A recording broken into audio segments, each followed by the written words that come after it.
En gartner med en vision. A. Knudsen, gartner, står der i telefonbogen. En beskeden mand med en vision, der er langt fra beskeden.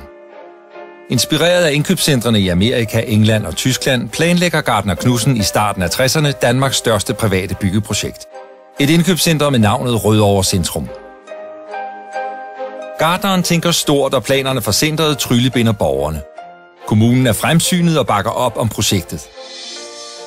Den 17. september 1963 kan Gustav Jensen, den synligt stolte borgmester, tage det første spadestik. Høj som lav møder byens borgere talrigt op for at se starten på opførelsen af Nordeuropas største indkøbscenter på hele 50.000 etagemeter. De kolossale dimensioner tiltrækker stor opmærksomhed fra nær og fjern. En kælder større end Rådhuspladsen kræver en udgravning af et 4 tønder land stort område i 4 meters dybde. De 6 tons tunge betonelementer samles på stedet af Nordeuropas største kran, der med sine 108 meter er et varetegn for de nye tider. Selvom indkøbscentret er overdækket, bliver naturen ikke holdt ude. Gartner Knudsens fortid fornægter sig ikke. Og han lægger derfor et unikt glastag over alle gangarealer. Centerets skattede gæster skal ikke forsvinde i mørket, men forblive i kontakt med årstidernes skiften. Overalt finder man grønne planter, blomster og springvand, for også vandet skal være en integreret del af centret. Ikke alene fryder blomster og planter øjet, de har til lige en funktionel betydning, i det de bidrager til luftfugtigheden og derved et mere behageligt indeklima i centret. Det er et indkøbscenter af international karakter, der helt efter planen åbner den 1. april 1966 kl. 10.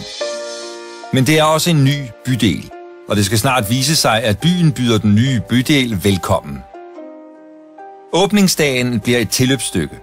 Rødovre Politi må indkalde alt disponibelt mandskab for at dirigere de mange forventningsfulde gæster ind på Danmarks største parkeringsplads. Tusinde brevduer og et tilsvarende antal heliumballoner slippes løs. Hver med et gavekort på 10 kroner.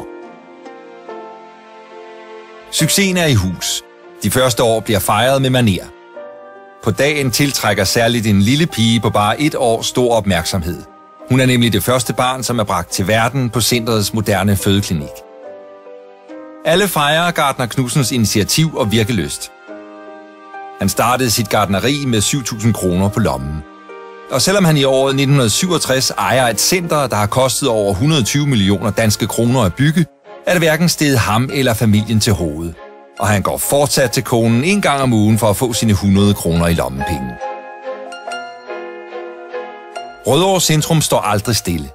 Allerede i 1975 indledes den første store udvidelse. Den inkluderer blandt andet et nyt lægecenter, der udvikler sig til at blive Danmarks største for privatpraktiserende læger og speciallæger. Også 80'erne byder på en stor udvidelse. Arkaden bliver født med butikker i stueetagen og kontorer på de andre etager.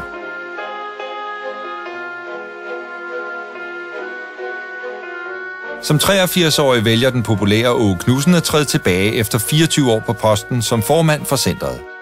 En historisk periode, hvor idéer, initiativer og udvidelser blev til virkelighed. Blot 2 år efter sin fratræden dør Åge Knudsen. I slut 90'erne kommer der en ekstra etage på magasin og endnu flere parkeringspladser. Men det slutter ikke her. I 2005 færdiggøres kolonnaden, der inspirerer og lokker med de lækreste delikatesser. Besøgende fra nær og fjern behøver fortsat ikke at bekymre sig om parkering. Centret udvider fra 2 til 3.000 parkeringspladser, der endda er bredere end de ses andre steder. Også cyklisterne bliver tilgodeset og råder i dag over 1.000 cykelparkeringspladser. Der er desuden etableret 2 busterminaler, så alle kan komme tørskoet til Rødovre Centrum.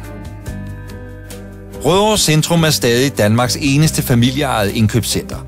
I dag varetages centrets drift og ledelse af 2., 3. og 4. generation efter gartner Knudsen. Faktisk tilbydes alle børn i familien den dag i dag sæde i bestyrelsen, når de bliver myndige. Derfor består bestyrelsen af en broget skare fra unge på 18 til de mere erfarne på 82.